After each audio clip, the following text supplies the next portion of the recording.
and things that are out there that are talking about showing up authentically and being your authentic self.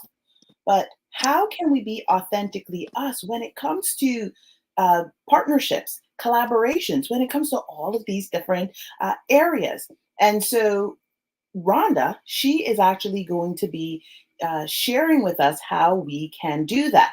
Now, before we get started, I just wanted to give a bit of insights into our discussion today. Feel free to ask any questions that you may have regarding this episode. If you have a question, ask it. If you have a comment, ask it. If she drops off, she will come right back on. Okay? Hi, Rhonda. How are you today?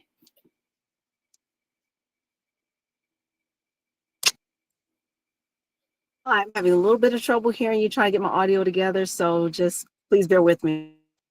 Of course, 100%. But yeah, let us know who you are, who you serve, and how you're influencing lives.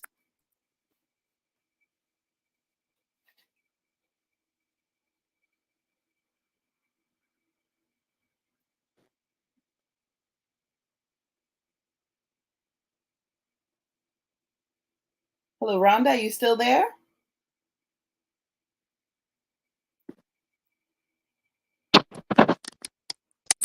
We're having some technical difficulties. Please bear with Like I us. said, Oh, give I me think one she's in moment. now. My audio is still a little weird. That's okay. We could hear you fine. Please share with us who you are, who you serve, and how you're influencing others to be authentically themselves.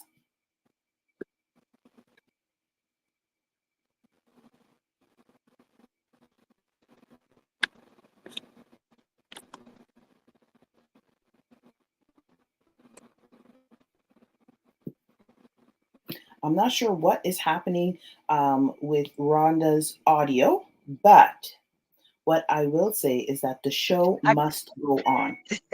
Yes. I got you now. Can you hear me? Yes, I can hear you. Okay, please share who you are, who you serve, Okay. and how you're influencing others to be their authentic Oh, self. jeez. Mhm. Thank you.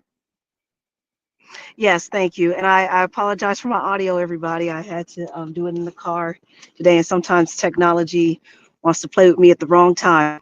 My name is Rhonda Johnson. I'm the owner of Limitless Empowerment with Rhonda J.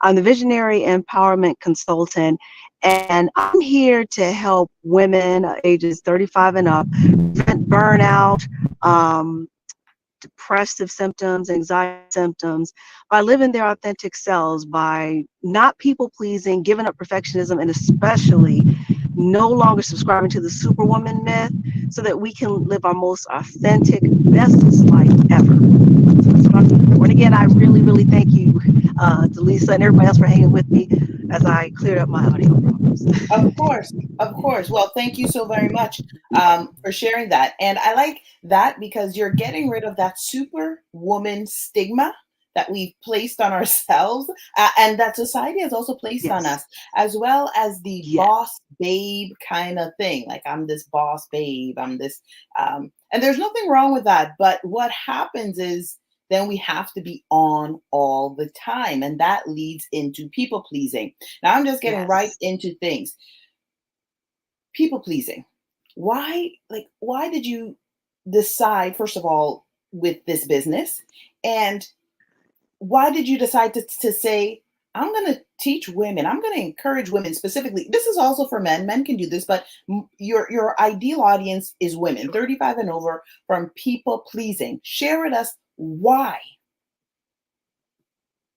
Yeah. Well, because I think people pleasing is in a woman's DNA. I do. I think every woman does it to some degree, some more than others. I also think it's part of our identity. I know it's part of mine.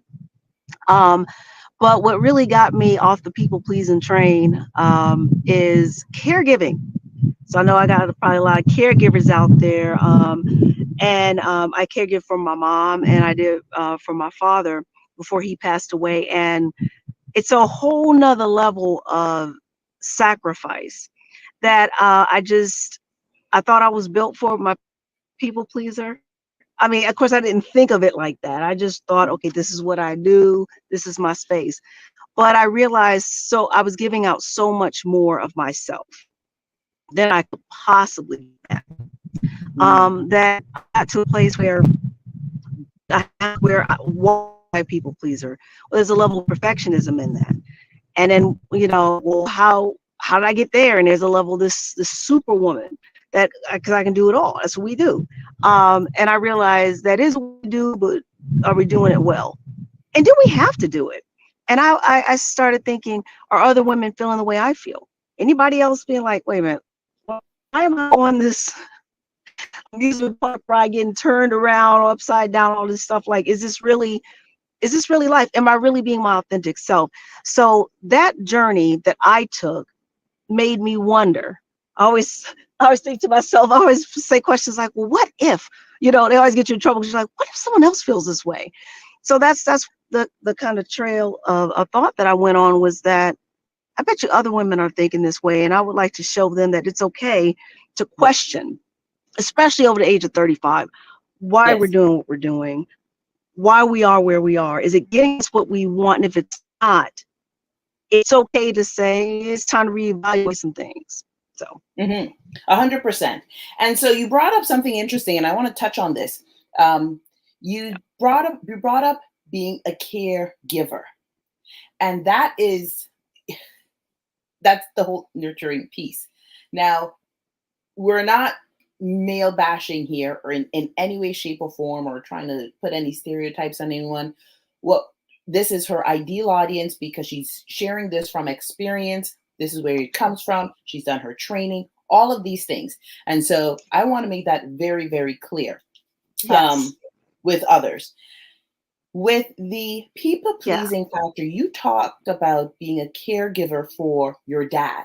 And a lot of the times as mothers, the fathers are there too in the home. The fathers are there supporting their children. We're not saying no, but predominantly it's women who are caregiving, either taking care of children, taking care of the parents, Yeah. the in laws.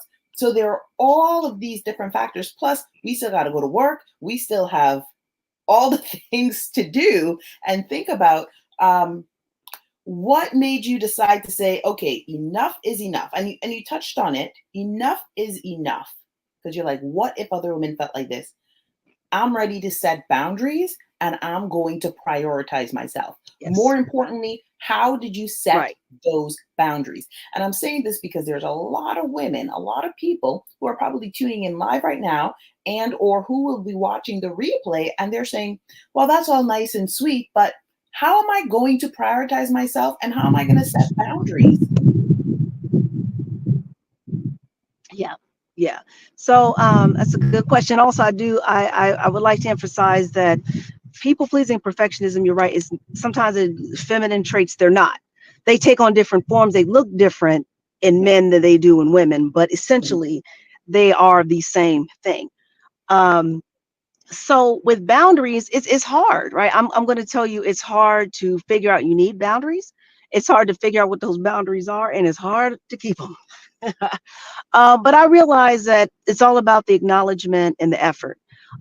So what I instruct people to do is start small. I'm not saying, you got to start out big, and in fact, you don't, because again, nothing started off big.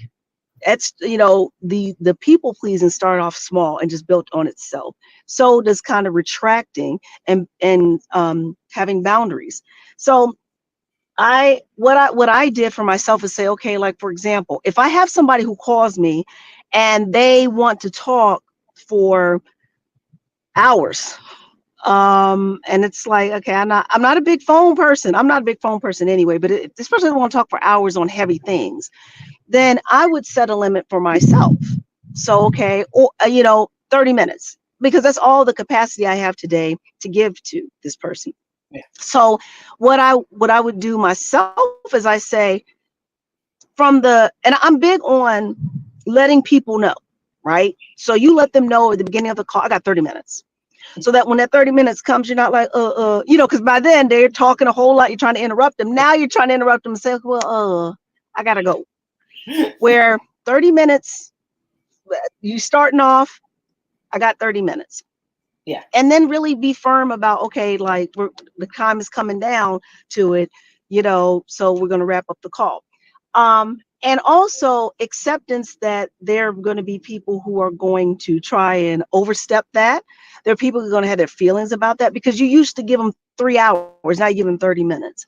That's And right. be prepared for that. Be prepared for their feedback and yours, right? So there's going to be Mhm. guilt. You're going to feel guilt. You're going to feel like you're letting them down. But a wise woman tells me all the time, she says, feelings aren't facts. That's just how you feel. I And like that. you change thoughts, you could change feelings. So, and the whole part of it is with that is that the thought that you have in your mind is, I know that when I talk with this person for 3 hours, I end the call feeling just completely pulverized. My energy's low. This can't get 3 hours of my time. Mhm. And that's the thought you keep in your head. So you want to listen, you want to empathize, you want to connect, but at the same time, you want to respect your time, your capacity, your energy. So that's what I would do. I think we all have somebody in our lives that calls us up in the midst of a crisis, in the midst of a tragedy, or just right there, tragedy adjacent, and they want us to talk them through it. And I would kind of say to you that that would be a good place to start out. Boom, hit your boundaries. I got 30 minutes. Yes, it sounds Yeah. cold. Yes, it sounds like you don't care. But again, this is a new thought process, especially for someone who, and if they are experiencing a crisis, I mean, that's when, Yeah. if you got to escalate, call the police or something, they need to be doing that. Yeah. But every time something is happening with their life and something like that, how this person is, it's the crisis of the day, crisis of the hour. Yes. Okay. Let's shorten those phone calls. Let's preserve our time and our energy. So that's a place 100%. that I would start. Yeah. Yeah. Yeah. And that's a really great place to start because we got to practice it first. The thing is, if we Yes. don't practice it, it becomes and take action towards it when it comes time to, you would not do that. Yes. A big factor is when Absolutely. you are in business. If you look at all the Oh, top yes. professional business people in your industry, in your field, they're not writing presentations in email. They just get straight to the facts. See how you said feelings aren't facts? I wrote that up there. Feelings aren't facts. And so they get direct to the point because they do not have time to waste. Remember, they have Yes. their empire to run. They have a legacy that they're building. They have family, maybe grown, not grown, whatever issues else they're having, plus a team to take care of. So you got 2 minutes. Give me a 5-minute pitch. Here you go. Yeah. That's it. And so then what happens is within themselves, because they've already set boundaries, because they prioritize themselves, they know this is the time that I've allotted for my day, or I committed to this phone calls or whatever else.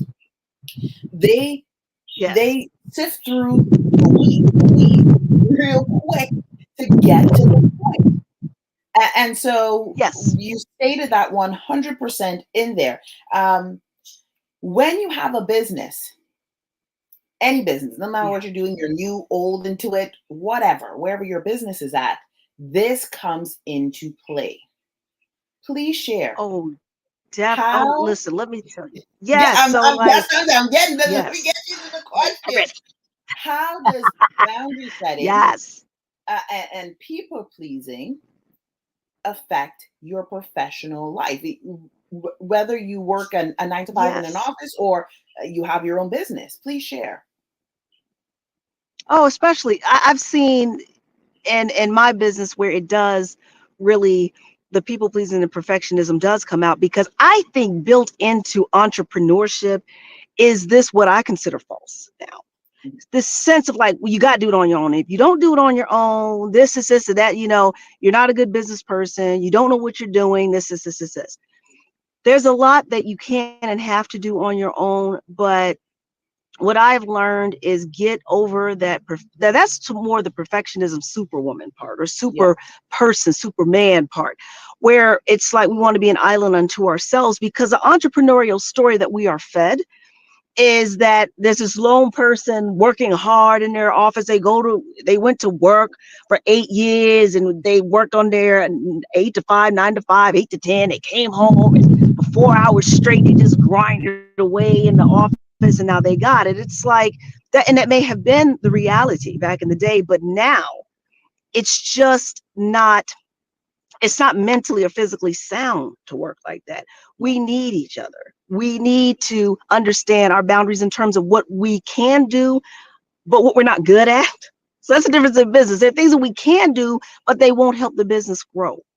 There are things that we can do, but we can only do it to a certain extent before we have exhausted our knowledge. So to get off of that people pleasing, well, more the perfectionism and super person part of it is difficult, because I think we're still being fed that narrative in entrepreneurship that it's a one person show. And it's not. It is a lot of people. There's some people who their form and function in your life as an entrepreneur is to cheer you on. Yeah. It's to support you. Hey, how can I support you? How can I encourage you? You need those people. Then you need people 100. with the skills and the knowledge and the know-how to do what you need to do. And I think that's kind of my thing too with wanting to coach entrepreneurs, is learning how to manage your time, learning how to manage your energy, learning how to delegate, learning how to say, okay, what other options are out there so that I can really focus on why I got into business anyway. To me, those are all ways to have boundaries, because we especially need them in business, because if we're not careful, we will be doing everything and getting Yeah. nowhere. I hope that answered your Absolutely. question. I just had to Absolutely. go off. If not, Thank you, everyone who is tuning in right now and paying attention. Don't forget, feel free to ask questions, put a comment if you would like. If I see it, it will come up, and then I will share it so we can ask Rhonda. If not, we will get back to it once we finish. But for those who are just tuning in, thank you. And Rhonda mentioned, I asked a question about the B2B collab and how people pleasing, how perfectionism, how that affects your life. Now, earlier we talked about starting early. You have to implement your boundaries. If that means that you are dedicated to uh, like 2 hours for your emails, commit to it. If you got a time block, or yes. for your phone calls, if it's only 10 minutes you have, make it 10 minutes. We understand there are certain times that, of course, things do happen, and that's life. But set those boundaries early, because when you get into business, this is not a game. Someone wants to collaborate with you. Somebody Yes. wants to work with you. You don't want someone to come in and just walk all over you. Take over your business. And this has happened. We've seen it. So I'm on the board Oh, yes. for an organization, and like the work that I'm doing, and then of course being mentored now, I'm being mentored by the president of the board, um, because I applied for that part, but and I also work in the government, so chairing the governance section, so lots of policies and all of these things. I will tell you, when there is any sort of collaboration with another business or a nonprofit or anything, it needs to be on equal stepping stone. And you want to make sure and ensure that the organization, in my case where I'm at, that organization is benefiting successfully. I can't have someone else coming in, not just me, like it's a team, right? But for like my outlook, my perspective is ensuring that this organization succeeds as well. So I have to make sure, are we asking the right questions? How is this going to benefit us? And so the Yes. boundaries and the people pleasing and the perfectionism and we can do it all ourselves, that does not cut it. It does not work. It's the same thing. If It I doesn't. see that I'm working with someone on my team, and maybe things are like, you can sense if something is off, or maybe something's going on. If something's going on or something's off, I got to say, hey, you know what? I understand something's going on. What's going on? Are you okay? I ask the questions, and then afterwards, it's like, okay, maybe this is too much. So now I have to also adjust. So you're looking at it from your team perspective, you're looking at it from a business perspective, and you're looking at it really for the health of yourself. Most importantly, you're only one person. Yeah, Yes, definitely. yeah, yeah. Thank Yeah, you all. yeah, 48 people yeah. are in the And I room think now. Thank that you.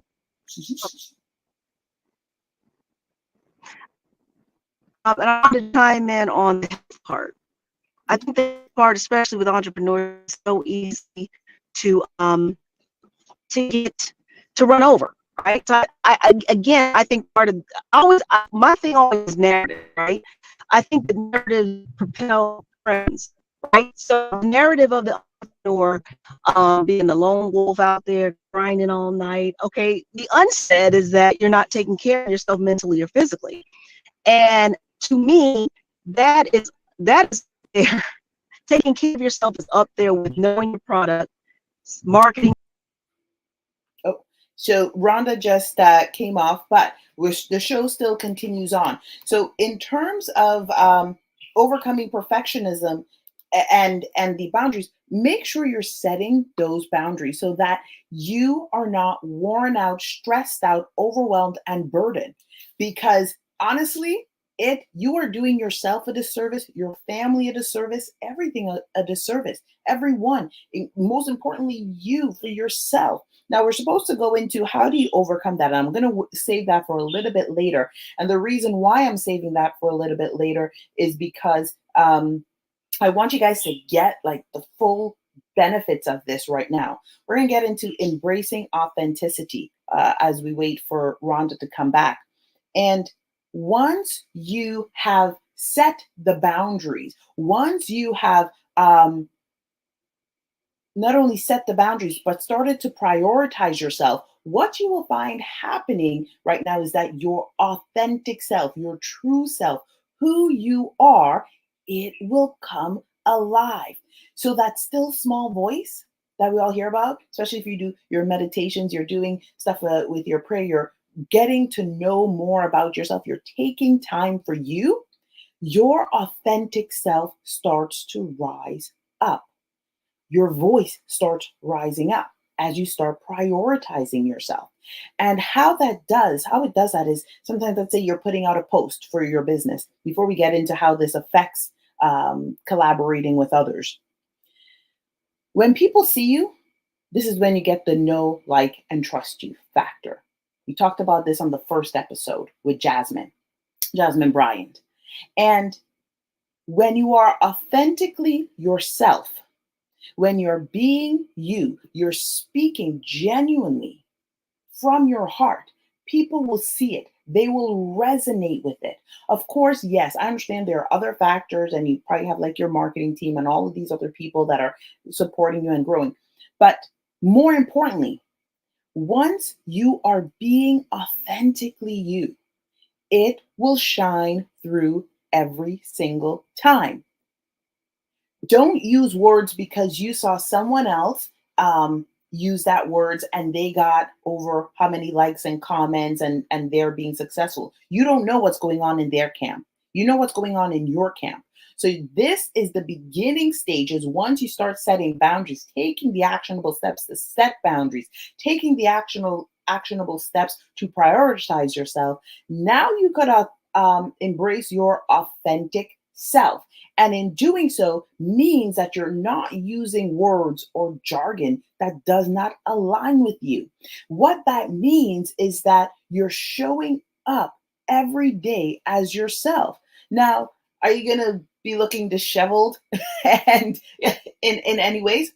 Sometimes maybe that could be it. But other times it's, you know what? Hey, I'm going for a walk and I'm just here going to share with you what's going on, and you're serving, you're being of service. Your authenticity equals the value and the service that you're best able to provide. Your authenticity equals that as well. How your service, your value, the value that you give is tied and connected to your authenticity.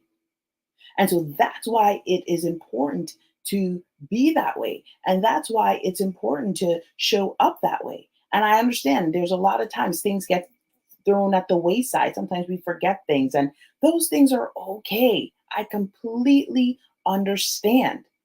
What I'm saying is that when you just show up, that 1% daily makes the difference. Okay? So show up that 1% daily if possible.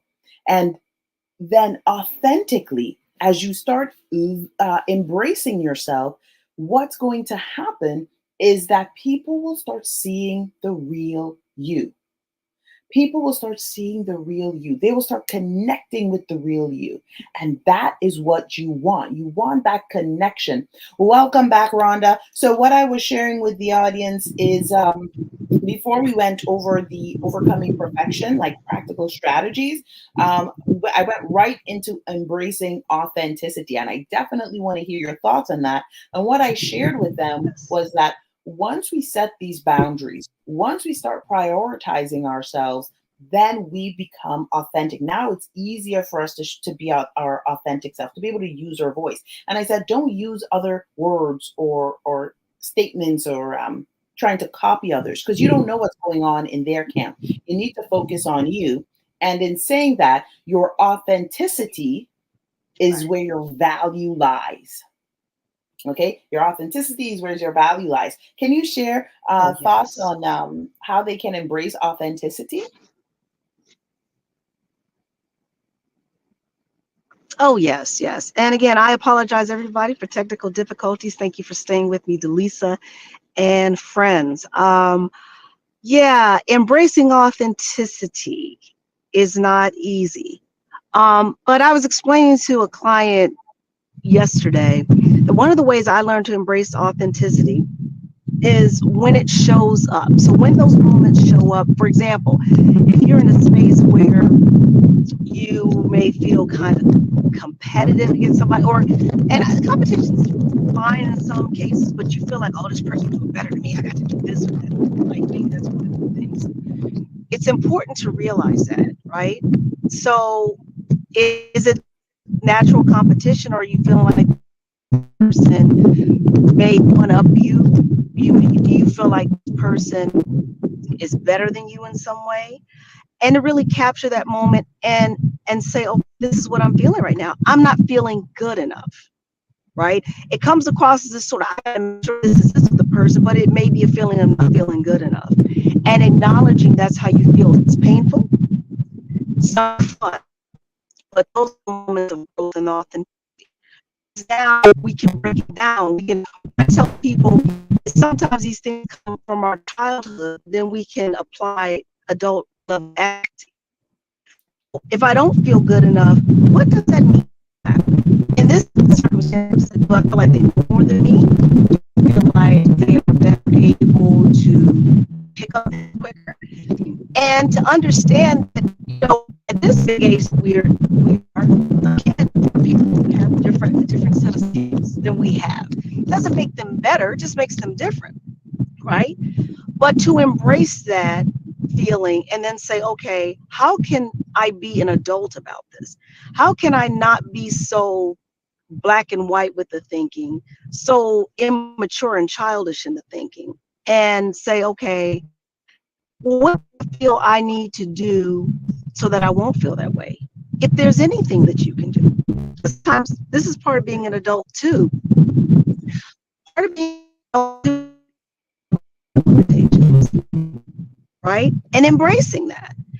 And to me, that's part of authenticity too. What we can and can't do, and getting to a place where you're at peace with it, right? So you aren't celebrating that, oh yeah, I can't do that, but you're at a place where it's like, I'm good with the knowledge that I can't do that. That's me. So that another example is again with caregiving, things like that. When you need help in caregiving, you need help. You need somebody to come in and help out a little bit. You just cannot do everything. You couldn't do it anyway, but you really can't do it now.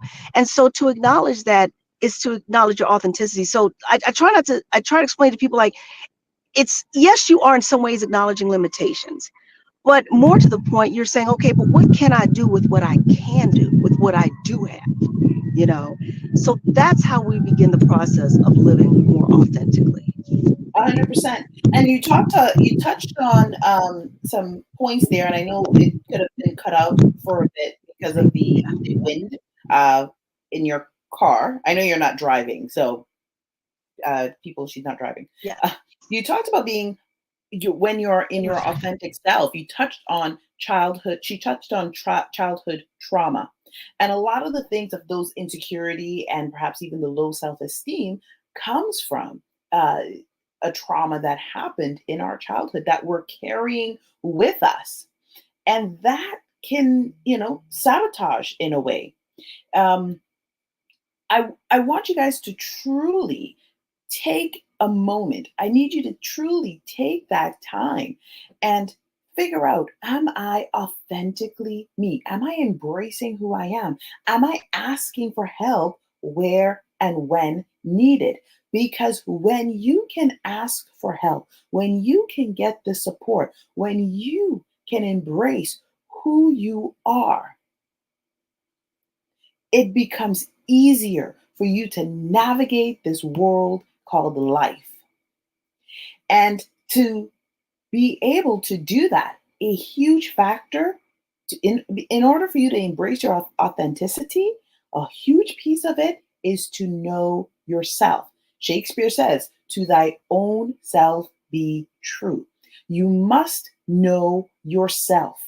You must know who you are. It is a process. You may only have one part that you're starting off. Start from wherever you are and start loving on that piece. And the other pieces that need to evolve and grow, guess what? It will evolve. It will grow. You will start knowing what it is that you need to do to be able to help yourself and to grow and to expand. So embrace yourself authentically. If you have any questions, please put it in the comments. Put it in the comments below, and then it will definitely be answered. Another point, when we embrace ourselves authentically, it means we have to be with ourselves. Sadly, for many years, uh, it was hammered into people's consciousness. This is internationally, that being alone is a bad thing. And so we see that in, like, with children, like if parents say, go and have a timeout, right? They don't ask any questions, just go and sit and watch the wall or something like that. Or when you in prisons, right? In prison systems, they put them in the hole. Now, I'm just sharing how that alone time is.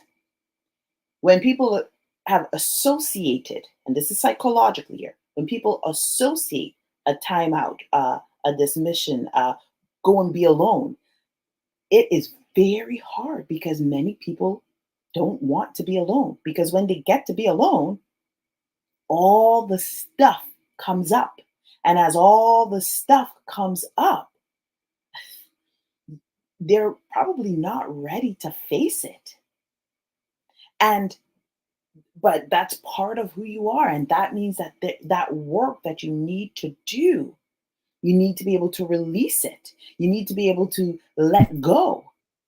And so, showing when you are spending time alone, this is why in meditation, when you go and you're doing your meditation, or you're doing your prayer time, or you're doing your journaling, that is for you to get to know who you are. That is the time and the space where you are learning and embracing yourself.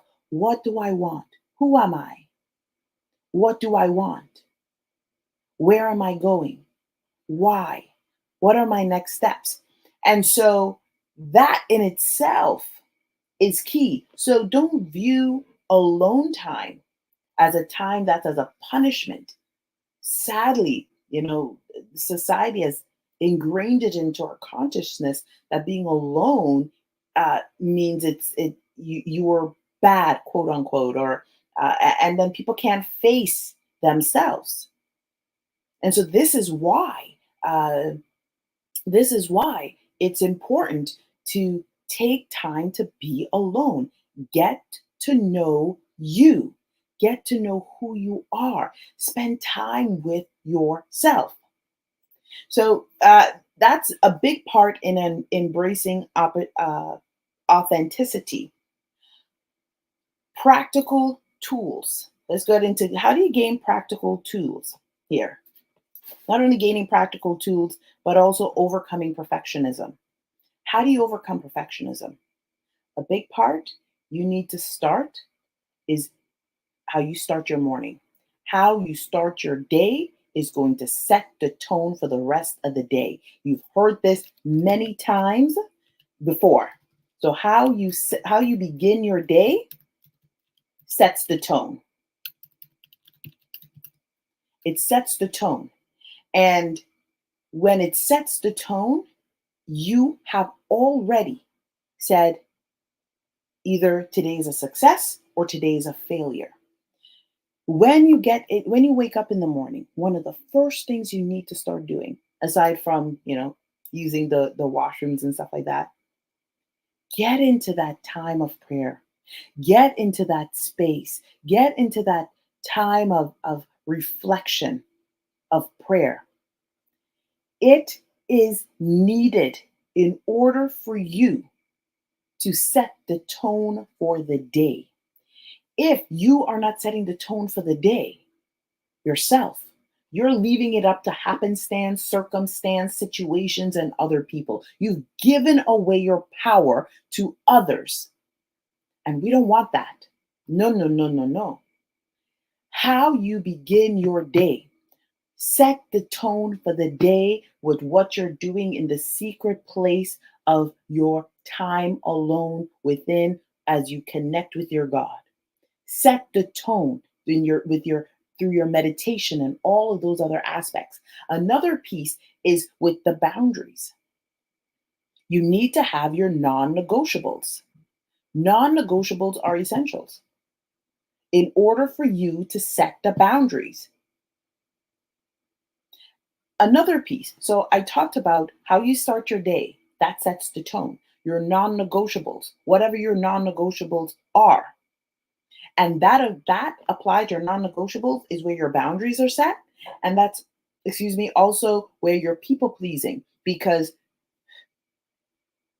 you're going to upset a lot of people, a whole lot of people, when you actually start implementing your non-negotiables, because you are not as available as you were before.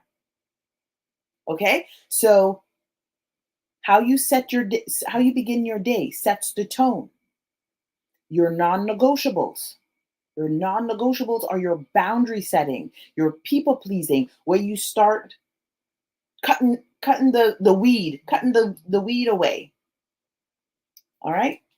And then once you start doing that, it is just 1% daily. There's no right, there's no wrong. Mistakes happen, things happen. You're just accepting and loving who you are. And you're recognizing that, hey, each day I'm just getting better and better. There's an affirmation of that. Each day I'm getting better and better, right? So take that under consideration. Take that into consideration when you start implementing these. And these are very simple, practical steps and tools. And I'm sure you've heard it countless of times. There's more in depth work, obviously, that goes into it. But I will share with you that once you start applying this and you start putting the boundaries, you now can be at peace. You now can be whole. You now can walk with authentically. Now you can stand tall because you know who you are. You know who you are. As I said, as I mentioned, Shakespeare said, "To thy own self be true." To thy own self be true. So take the time to spend with you. Take the time to love on you. Take the time, prioritize yourself. So people are not coming in and steamrolling. We never want that, not at all. And after you start embracing your authentic self, this is where the connection piece comes in. This is where it becomes easier to connect and build your community because the like minded people will be drawn, will be magnetized to you. I am not discrediting your team and the work that they're doing, they are important, but you have to do the work as well. You have to do your part. And once you start showing up authentically as you, as yourself, other people will want to collaborate with you. Other people will want to partner with you, and it will be beneficial. And that is the key, especially if you're a business owner and or if you are in your 9 to 5 work, right? You want to build a strong team. You want to work with people who like you. Well, they don't always have to like you. Not everybody like you, but they want to be around you. They want to work with you. And that's a huge piece where when people want to work with you. So I hope that today's session really encouraged you, touched on you. If you have any questions, put it in the comments below. I will be checking. I seen some comments popped up, but not on StreamYard. So I'll be responding to them absolutely. And I thank you all for joining in, for sticking with this live. I know Rhonda had some issues technically, but remember, set boundaries. Set boundaries. How you start your day, how you start your day sets the tone for the day. And that's where the boundaries come in. Prioritize yourself. Take time to be alone. Number 2, take time to be alone. Take time to be with you. Figure out who you are. Figure out where you're going, why you're going, what you're doing. After you do that, then set boundaries as well in terms of, because now you're embracing your authentic self. As those boundary pieces with the prioritizing comes in, now you can embrace who you are authentically. You can love on you, and other people will start connecting with you, like-minded people, those who want to support you, those who need your product or your service. They will want to be part of your community because you are authentically you. Have an incredible day. Don't forget to hit that like button. Share this with someone who can absolutely benefit from the value that was shared today. And I hope you all have an incredible day. See you next week for another episode.